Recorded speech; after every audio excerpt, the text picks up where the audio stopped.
experience in commercial real estate and investment banking, and is a founding partner at Avant Capital Partners.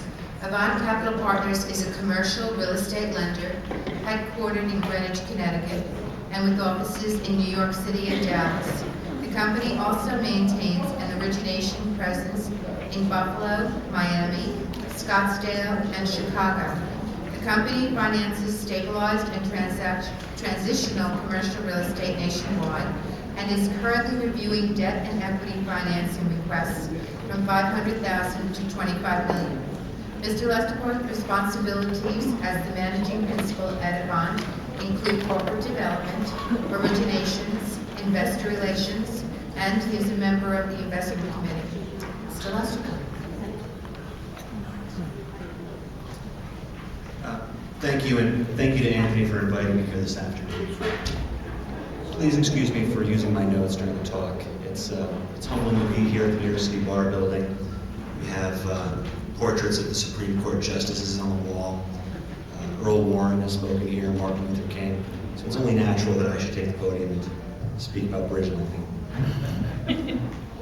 Many of us in this business find it very easy to get wrapped up in specific program criteria, loan and property metrics, and due diligence requirements. And all of those things are very important. But at the heart of it, bridge loans are really very simple vehicles. A bridge loan is nothing more than a mechanism to temporarily finance a project while a specific business plan is underway. That's really all it is. Most bridge lenders underwrite to a payoff through a conventional refinance.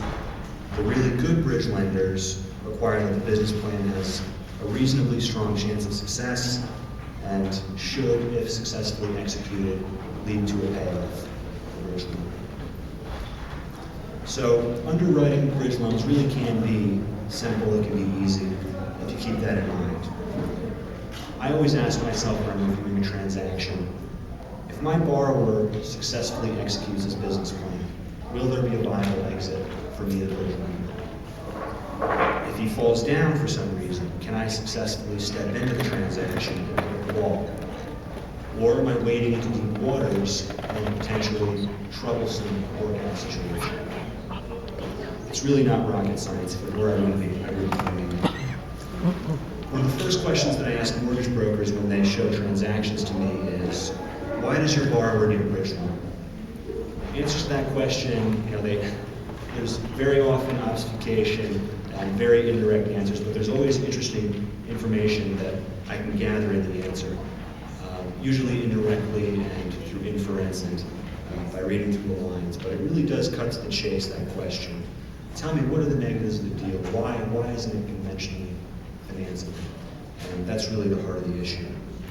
So, what are the circumstances under which bridge loans make a lot of sense for a lender and also for a borrower? Bridge loans make sense if our position as bridge lenders would otherwise have to be equity. That doesn't mean that we'll take equity level risk, but it does mean that we'll take debt-like risk in situations where conventional lenders and institutional lenders will not do so. And the next best financing option for the sponsor is to put more equity into his own deal. So let's run down the list, because I think there are very few, really only 3 types of transactions that work for us as bridge lenders. Number 1, we have bankable deals, where the issue is timing to close. If the only reason that a conventional lender isn't in place to finance a transaction is timing, then the sponsors could close with all equity and then later on refinance with a conventional lender. But many choose to take a bridge lender along on their transaction in combination with a normal bit of cash out. So those are really the easiest deals for us to underwrite as bridge lenders.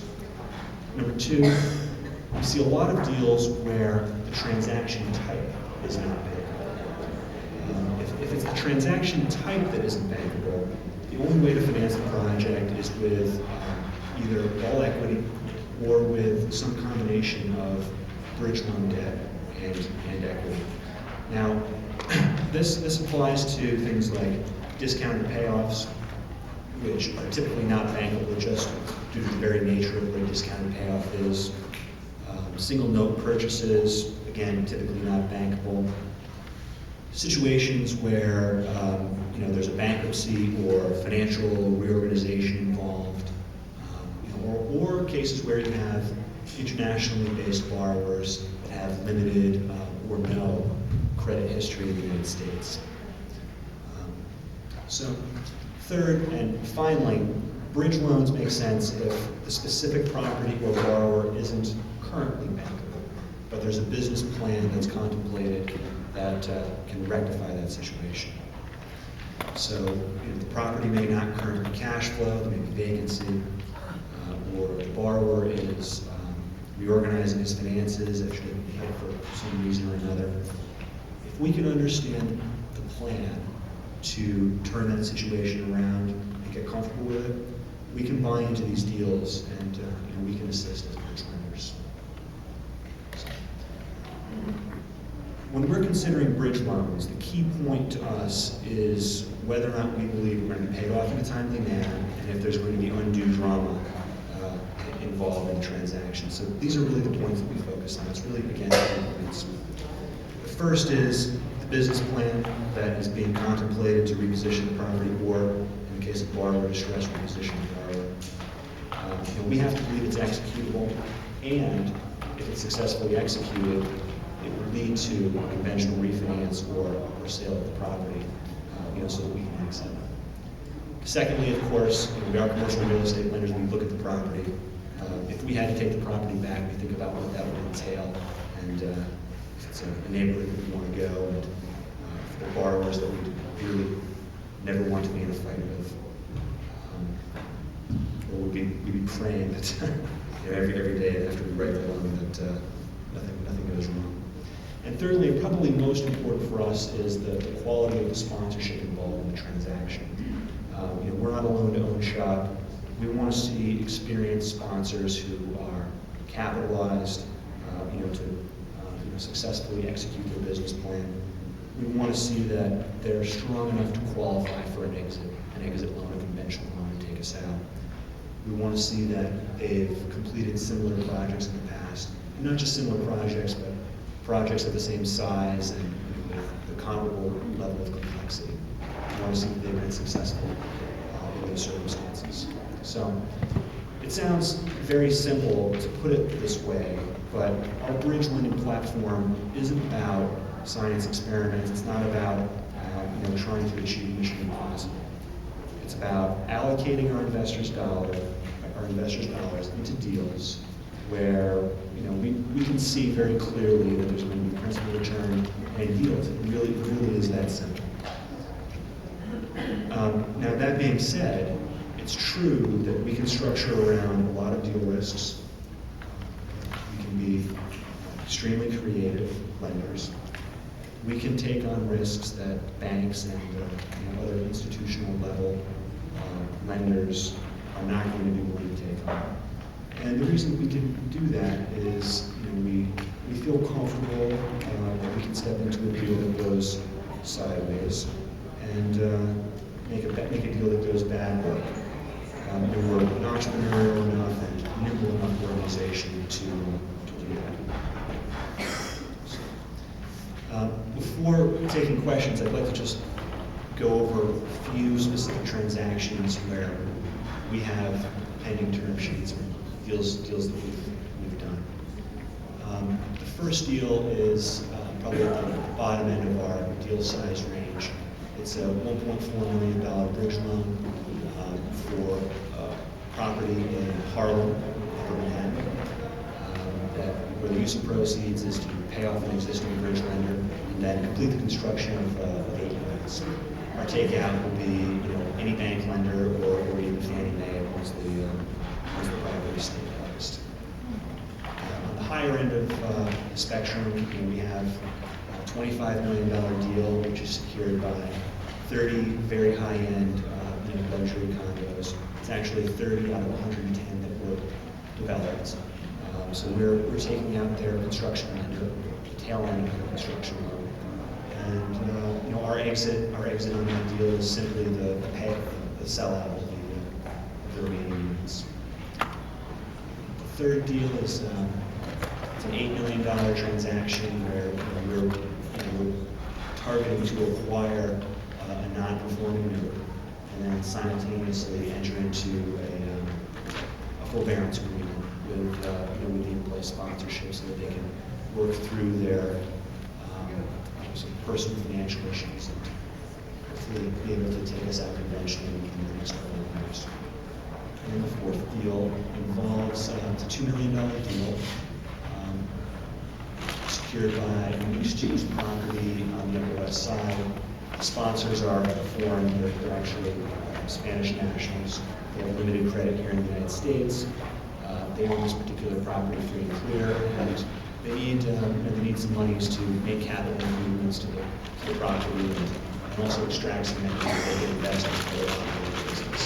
So that was an ideal transaction for us. That wasn't bankable because there wasn't sufficient cash flow, there was vacancies and lots of rent control.